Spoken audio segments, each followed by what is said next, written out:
Welcome to Waters World. I'm Jesse Waters. A dumpster fire on the left. That is the subject of tonight's Waters Words. The media won't tell you, but the Democrats had the worst week they've had in years. Let's take a look. Elizabeth Warren, top-tier presidential candidate, busted for racial identity theft. Here's a Texas State Bar registration card where she claimed her race was American Indian. She's toast. A plagiarism scandal rocking the top echelons of the liberal media. The former executive editor of the New York Times, Jill Abramson, her new book's about the press, apparently riddled with sloppy errors and rampant plagiarism. She got smoked by Martha MacCallum earlier this week. The paragraphs are very similar in your writing. Do you have any comment on this? There's another one. Lizzie Wildcom, the bad boy brand.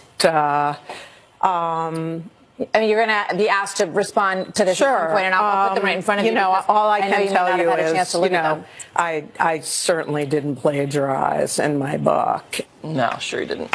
Makes you think, what kind of operation was she running at the Times all these years?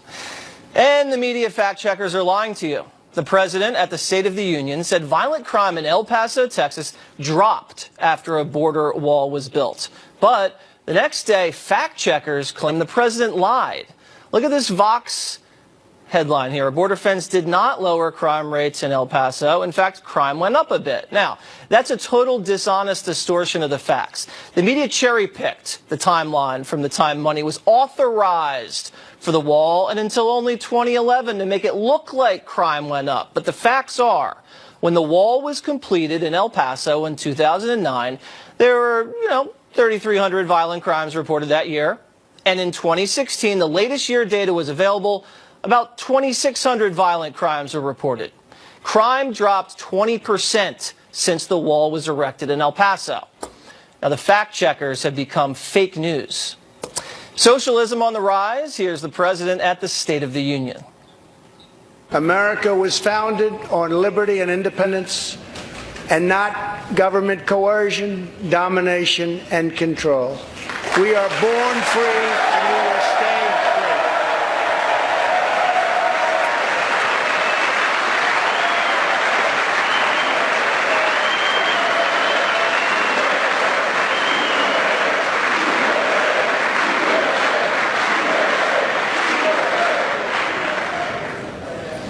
free. Tonight, we renew our resolve that America will never be a socialist country. Notice how all the Democrats sat. And by the way, Democrats refused to stand against infanticide as well. Also this week, the Democrats unveiled a Green New Deal. It's Marxism. Here's what it calls for. You ready? Abolish fossil fuels, free housing, free healthy food, free money for those unwilling to work, free education for life, abolish air travel, rebuild and upgrade all existing buildings in the United States of America. And we're going to have some fun with that with our next guest in a second. Blackface scandals continue to humiliate Democrats in Virginia. The governor and the state attorney general both appearing in blackface. Yet, no one's resigned. The number 2 Democrat in Virginia has been accused of sexual assault. And he's riding it out, too. What a mess. So Democrats had a hell of a week. Infanticide supporting socialists, blackface identity thieves, and Kavanaugh hypocrites, all supported by the lying, plagiarizing media. Trump is going to feast on these people. Here with reaction, Chairman of the House Freedom Caucus, Republican Congressman Mark Meadows. So, Congressman, what did you think about my commentary at the top? You know, you're spot on, and we can laugh about it, but the American people need to sit up and take notice. The Democrat Party is shifting to the left, and they're serious about many of the things that you were talking about.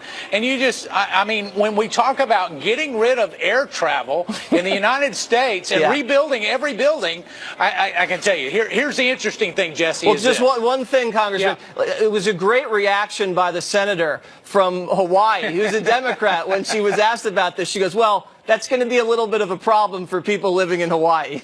Well, they're going to put a high-speed channel from Los Angeles all the way to Hawaii. A channel? Channel. Okay. I mean, come on. We've gotten to the point where we see it as ridiculous. The American people see it as ridiculous. Nobody here on Capitol Hill are really looking at this and taking it seriously, but they should. Well, okay, so you're saying no one on Capitol Hill is taking it seriously, but I believe 3 presidential candidates, Cory Booker, Kamala Harris, Elizabeth Warren, they've all endorsed the Green New Deal. So I guess they're for abolishing air travel. And my favorite is free income for those unwilling to work.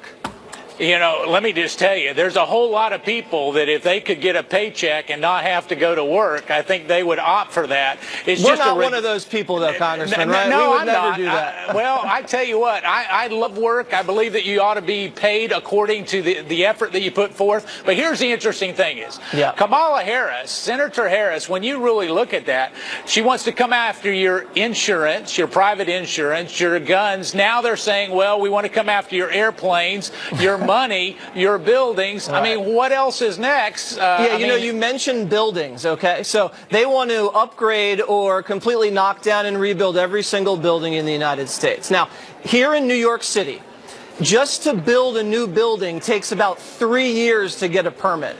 I don't see how they can do this all across this land. Well, they can't do it all across the land. It's ludicrous to suggest that. Even the permitting process, and they're talking about doing this in the next 10 to 15 years. I mean, wow. I mean, where are they going to get all the money from to even implement it? I know where they're getting it from. One of the people supporting this says we can just print money, Congressman.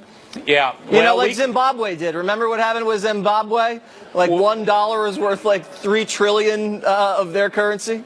And when we take a grocery bag of dollar bills to buy bread, they will understand, it's just like in Venezuela. It starts out with socialism as a good idea. Eventually you come to, are there enough rabbits to feed the people? I mean, come on. Yeah, we want to walk our dogs in America. We don't want to eat our dogs in America. Exactly. You bring up animals. I'm still looking. I'm astounded by this stuff. They say they want to eventually abolish cow flatulence because there's methane in that. And I read that to be because you can't stop cows from flatulating. You got to eliminate cows, which means they're coming after our hamburgers, Congressman. Well, there's a lot of bull here on Capitol Hill. I can tell you that getting rid of some of that cow would be okay, but this is really just ridiculous. So they're going to come after your money and now your cows. I mean, listen, America should take notice, because there are people here in Washington, D.C. who are dead serious about putting forth this extreme agenda and making sure that they take their money and give it to someone else. It's Soviet communism, and I believe, I'm sure you believe too, the Trump White House must be licking their chops to run against these people in 2020. I'll give you the last word. Well, they are, and when you look at the extreme nature of what they're putting out there, that's why this president does so well. He connects to the union worker in Ohio and to the farmer in the Midwest, and he knows what makes this country work. It's hard work, sweat, and tears, and obviously he supports them. All right, Congressman, thanks for coming on Water's World. I appreciate it. Thank you, Jesse. All right, President Trump receiving thunderous applause from one person in particular at this week's State of the Union. Nancy Pelosi, watch this. We must reject the politics of revenge, resistance, and retribution, and embrace the boundless potential of cooperation, compromise, and the common good.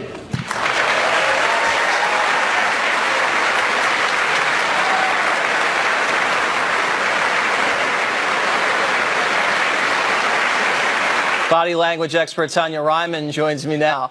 Tanya, what was that sarcastic little clap? This? Yeah. What was that? What does that mean? Yeah. Well, when you do something like that, first of all, what she did was intentional, right? She got really close to him, as close as she could. She tilted her head. She had on that smirk, and then she clapped as loudly as she could. And it was a powerful, aggressive clap. So, of course... An aggressive clap? Yeah, meaning like, hey, versus... so... Was it sarcastic, or did she really believe what the president was saying about coming together? Okay. It was utterly sarcastic. Yes, this was her way of saying this is ridiculous and I am stronger than you think I am. Oh, okay. So it was a power clap. Oh, definitely. All right, let's go to another moment from the State of the Union when the president said, we're in great shape. Listen. The state of our union is strong.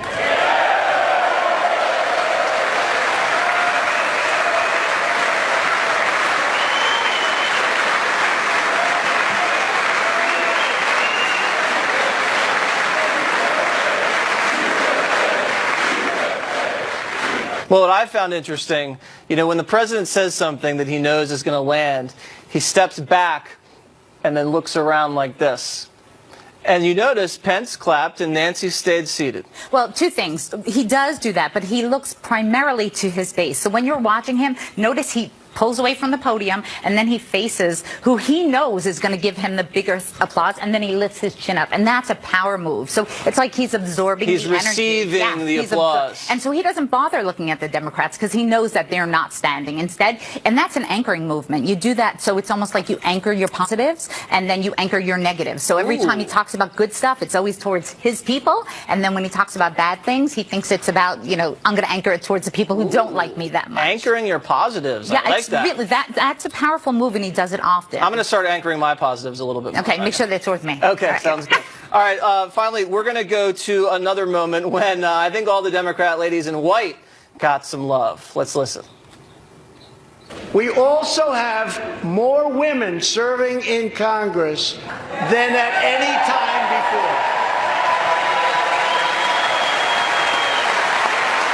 So what do you think? This was really powerful for two reasons. The first reason is people they want to get rid of Nancy, but you see, she was the one who got those people up. So don't disclose. Did she? Oh yeah, that was her. Up? Yeah, that was her. She's more powerful than people want to give her credit for. But more importantly, Donald Trump initially didn't realize the face is like an emotional transmitter. There she is. Yeah, see? She's conducting the orchestra right there. So he didn't realize initially that was mocking. So the emotional transmitter facial expression took a few seconds. Then he realized it was sarcasm, and he turned around and he said, "Thank you," because he has to save face. But that was truly against him, and a lot of people didn't get that either. Okay. All right, Tanya, I'm going to be emotionally anchoring all weekend. Thank you very much. Good. All right.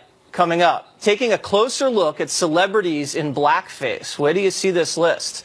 And later, O.J. Simpson back on the scene, talking politics. Welcome to the jungle. We got fun and games. We got everything you want. What are we the next wheel? Virginia's top three officials, all Democrats, standing their ground as the state's totally swept up in controversy. Governor Ralph Northam, identified as a person in blackface or draped in a Klan robe in his medical school yearbook. He denies that, but who knows? The state's lieutenant governor has been accused of sexual assault, and the state's third in line, the attorney general, he admits he once wore blackface at a college party. So, are people calling these people to step down, or they want them to stay? What's going on?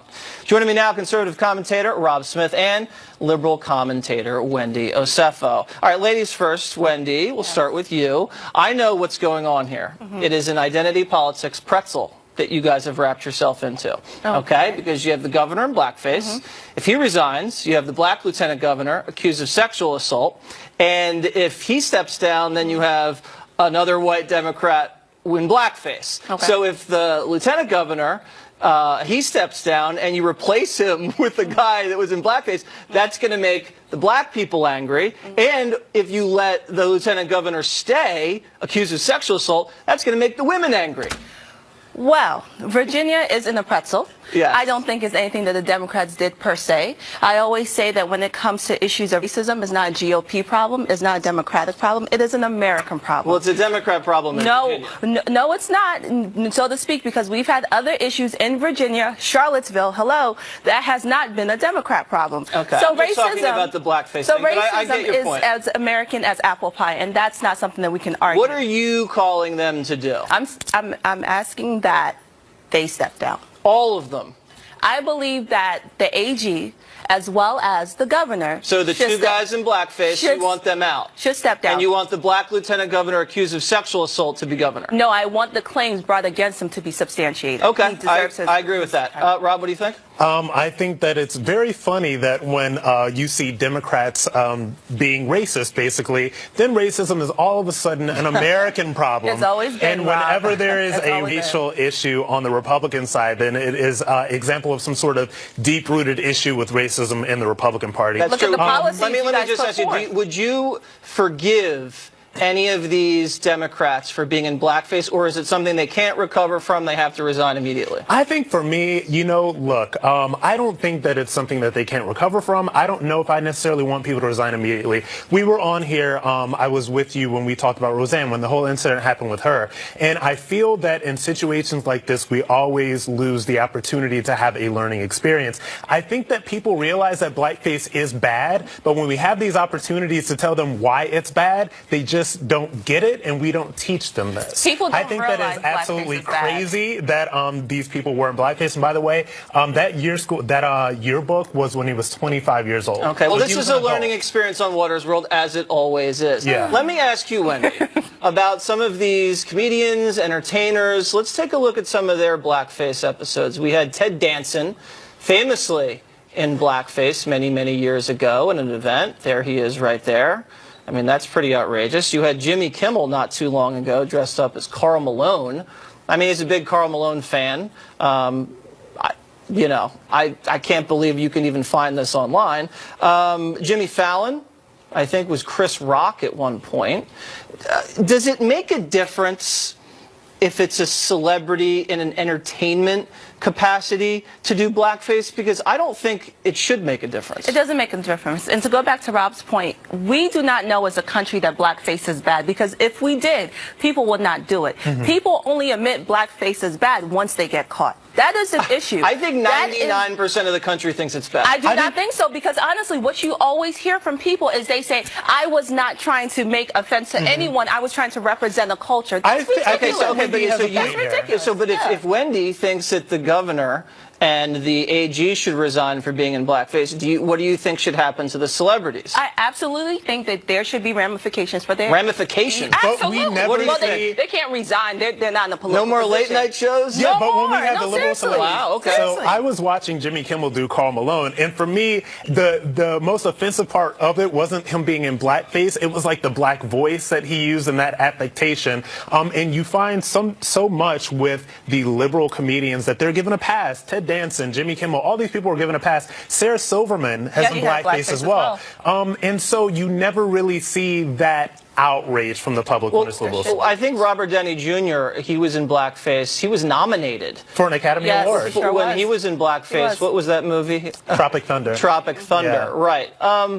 Juan Williams was on The Five the other day, and he made a differentiation when celebrities do it, because he said that when these celebrities and entertainers were doing it, they liked the people that they were imitating in blackface. They were fans of Karl Malone.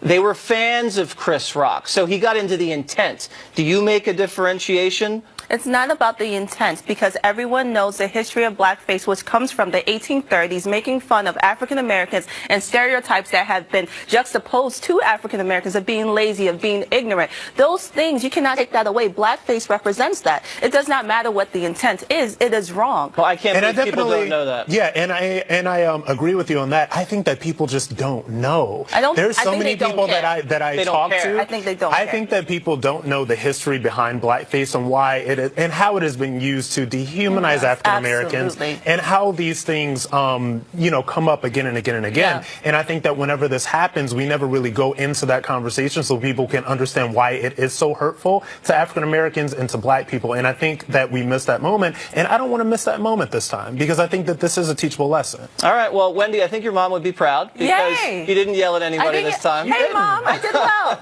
Because we can agree that blackface is wrong. Absolutely. Very liberal, good. conservative. Right. Guys, thank you very much. Thank you. All right, coming up, Chris Christie makes his first splash into Watters World.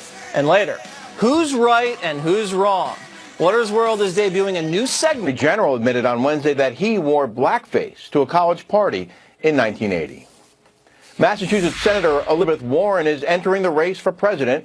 She made it official earlier today during a rally in her home state. Just before her announcement, a manager for President Trump's re-election campaign called her a fraud.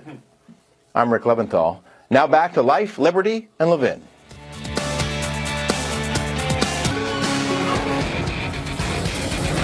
Sidney Powell, President of the United States, I think he was set up from day one.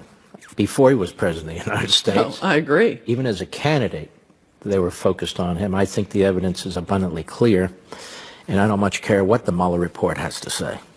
There needs to be another report on what took place when President Trump was candidate Trump, when President Trump was President-elect Trump, and then shortly after he became President Trump. There is a stream of factual information that the media essentially reject. But facts are facts that demonstrate that the Obama administration, at the highest levels, at the FBI, we haven't even gotten into the intelligence agencies unmasking individuals like Lieutenant General Flynn. We had a rush to unmask individuals in the last year of the Obama administration like we've never seen before in American history. People have not been pursued in that regard. We had the Hillary Clinton campaign. Earlier this week, there was information that 5 or 6 surrogates of the Clinton campaign were pushing this dossier into the FBI, and among others, Baker, the general counsel, who's now out and under criminal investigation, got a copy. Others also received copies of it because it turns out the Clinton campaign and the DNC, through their straw men and all the rest, they funded this operation, they funded the opposition research, and they pushed it into the FBI, into a friendly senior level of the FBI run by the Obama administration and the Loretta Lynch Justice Department.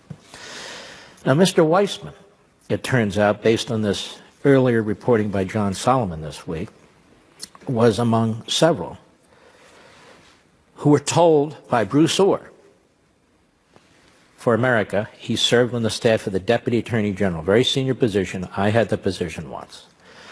The Deputy Attorney General was an Obama holdover at some point. She became the Attorney General, Sally Yates, extremely partisan and a friend of Andrew Weissman's, as a matter of fact.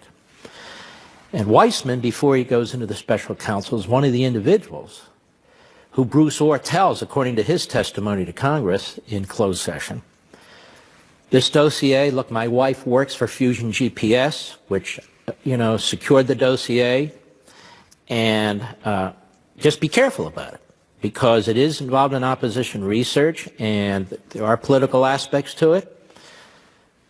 So they developed this application that they filed with the FISA court. They put a tiny little footnote in there, which nobody read, including the federal judge who sits there as a FISA court judge, rather than explaining what this dossier is, because they want to ultimately investigate the man who becomes President of the United States, Donald Trump. Not Carter Page, not Manafort, they want Trump. And they get their FISA warrant. And they get it extended 3 times. Not once are these judges told about this really poisonous fruit, this dossier and the facts surrounding it. So I have 2 questions for you in the lead up here. Mr. Weissman, how in the world can he be on the special counsel's staff, really the man behind the man, when he knew from day one about that dossier?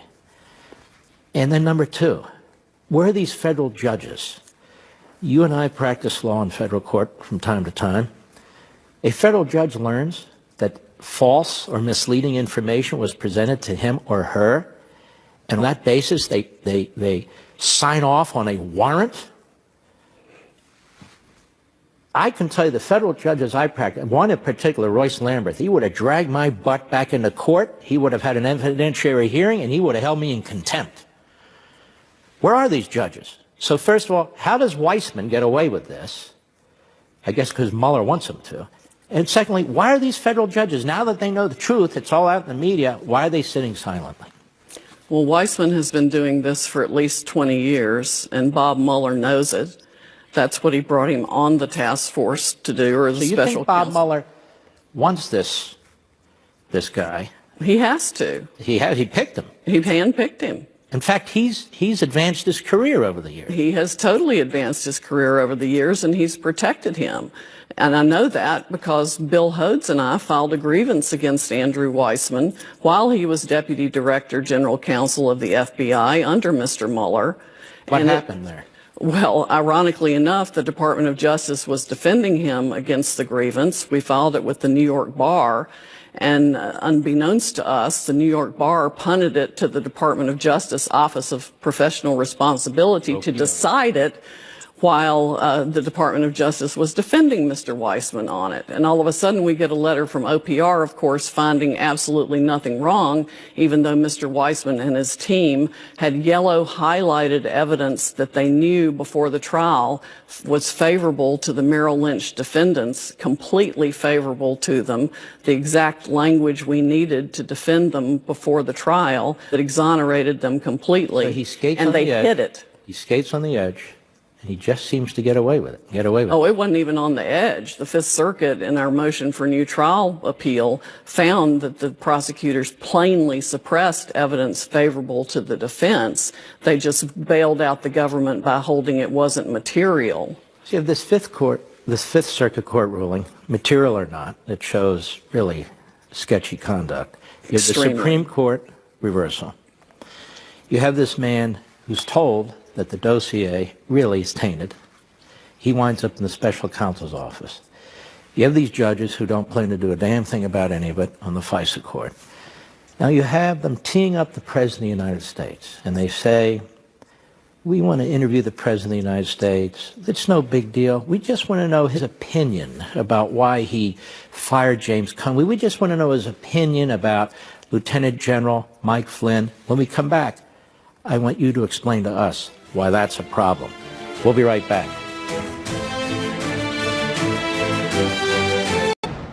So Sidney Powell, prosecutor's office, special counsel, says, look, we just want to interview the president. We want to know his view on Mr. Comey. We want to know, really why what was his opinion of Mr. Comey? What was his opinion of the Russia investigator? What was his opinion of Mr. Flynn? And the media's out there, if he has nothing to hide, what's the problem? Isn't the problem what you just told us that your own client faced? And explain that. Oh, yes. Well, first of all, neither Mr. Mueller nor Andrew Weissman are interested in the truth whatsoever. They're only interested in whatever they can generate to create a criminal offense against whoever they want to target. And they will do that by any means they can manufacture. Any means they can manufacture. So why are these questions, why do they ring a bell to you? Because, for example, my client still stands convicted, Merrill Lynch executive, a Merrill Lynch executive, of perjury and obstruction of justice, two separate offenses, for expressing his personal understanding of a telephone call he did not even participate in, after Mr. Weissman instructed him in front of the grand jury to share that personal understanding with the grand jury, whether it was accurate or not. Well, if it doesn't even have to be accurate, how in the world can it be perjury? And how can your personal understanding of something be perjury? It makes no sense whatsoever. But he has 2 felony convictions based on that. And we couldn't get it reversed, thanks to Mr. Weissman. And you couldn't get it reversed. And Mr. Weissman knows that. Yes. And Mr. Weissman takes his old page from his playbook, says, look at this, I got the President of the United States. We just want to ask the President of the United States, what is your personal opinion about the way that Comey and why you removed him? And they find some contradictory piece of information, or something he may have said elsewhere. Even though a president cannot be held for obstruction of justice and firing a subordinate, which I've stated from day one, which others have stated from day one, which is abundantly clear, but they're not going to charge the president. They're going to write a report. And they're going to be able to write a one-sided report. And this is what I wanted to ask you. Prosecutors don't write reports. No. Prosecutors speak in the courtroom, or they keep their mouth shut. Right. So we have a special counsel who's going to write a report. Okay, The report is supposed to be a confidential report just for the higher-ups at the Department of Justice. But, of course, Congress is going to demand it.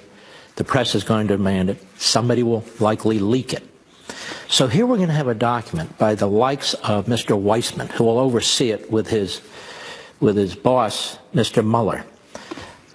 Given your experience with Mr. Weissman, do you expect this report to be a fair report that lays out, you know, the different responses of, or do you expect this report to be the sort of thing that Mr. Weissman is known to do in the courtroom, at sentencing hearings, kind of withholding certain kinds of information, underscoring certain kinds of information? What do you expect from this report? Mr. Weissman could write a report that would make you're giving your mother a nice Christmas present sound like a federal criminal offense. So your own experience with this fella and his record, and he's going to be writing the report. And isn't that why Pelosi and the other Democrats and the media say, let's wait for the report.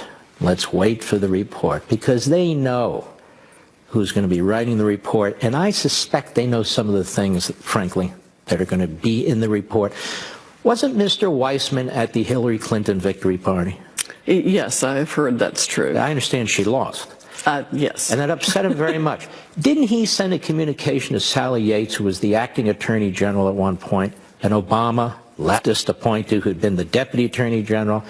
And while Schumer and the Democrats were holding up Sessions for confirmation until they could, you know, drag a recusal out of him, she was the acting attorney general who blocked the president of the United States because she was not going to allow the Justice Department to argue for his executive order in defense of it on the limited immigration status of certain countries, individuals from certain countries. And he told her to keep it up. Good fight. Oh, yes, he was applauding her resistance to the president. You've been doing this a long time. You're a prosecutor a long time, defense counsel a long time. The media treatment of this. I look at the media treatment of Ken Starr and the media treatment of Robert Mueller, and they're mirror opposites of each other. Have the media gone completely in the tank, do you think? Oh, yes, I have no doubt about that. But another thing you need to know is that Andrew Weissman is a master manipulator of the media. He did that throughout the Enron litigation also. In fact, he sat in the courtroom with his arm around Mary Flood, who was the lead reporter for the Houston Chronicle throughout the Enron litigation. Didn't he, at some point during the course of the current investigation, brief the Associated Press, as I recall? Oh, yes, that was early in, I think before he was on special counsel's team in Department of Justice when he was looking into the Manafort issues. I'm going to pursue this with you in a moment. Don't forget, folks, almost every weeknight you can watch me on Levin TV. Imagine that, Levin TV. Sign up. Give us a call, 844-LEVIN-TV, 844-LEVIN-TV. Go to blazetv.com/Mark, blazetv.com/Mark. We'll be right back. Until he was under oath in front of Congress. Why else would he try and leak through his professor friend? McCabe, number 2, leaker. Baker, number 3, the general counsel there, leaker. The number 2 and number 3 are under criminal investigation. Stroke, leaker. Page, I suppose, lots of leaking at the top levels of the FBI in the course of a criminal investigation, first a counterintelligence investigation. Now, in terms of the special counsel's office, I've speculated or surmised that they're leakers. And that's one of the reasons the media treats them so well. Of course, they hate Trump, and they want to see Trump hanging from a telephone pole. But also, you know, these are their sources. So when this BuzzFeed article came out, they basically pointed to the special counsel's office. Where else would you get these documents, texts, emails from? Even if there's a pass-through to anonymous law enforcement officials, they would have had to have come out of Mueller's office. So I went on the radio and I said, for an hour, we have 8.5 million listeners, and that's just on terrestrial radio. I don't know, satellite and the internet. Okay, Justice Department. Now you have your basis for a leak investigation. You need to conduct a leak investigation into Mueller's office. Now, what's a leak investigation involve? You have 2 FBI agents come in, offer lie detector tests. If those prosecutors turn them down, that's fine. They're still going to be interviewed. So all of a sudden, the false statements pops up. All of a sudden, they're on the line. And the questions that they would be asked wouldn't be just about BuzzFeed. Have you ever talked to the media? When did you talk to the media? Who in the media? What media outlets? By the way, we want your texts. We want your emails. We want your phone logs. They would have been caught up in a massive scandal. This is my opinion. What do you think about that? Oh, I agree with you completely. That's Weissman's standard operating procedure. He crafts the narrative he wants in the media to convict people ahead of the charges being brought or ahead of their trial. He did that in the Enron and Merrill Lynch litigation also. And it's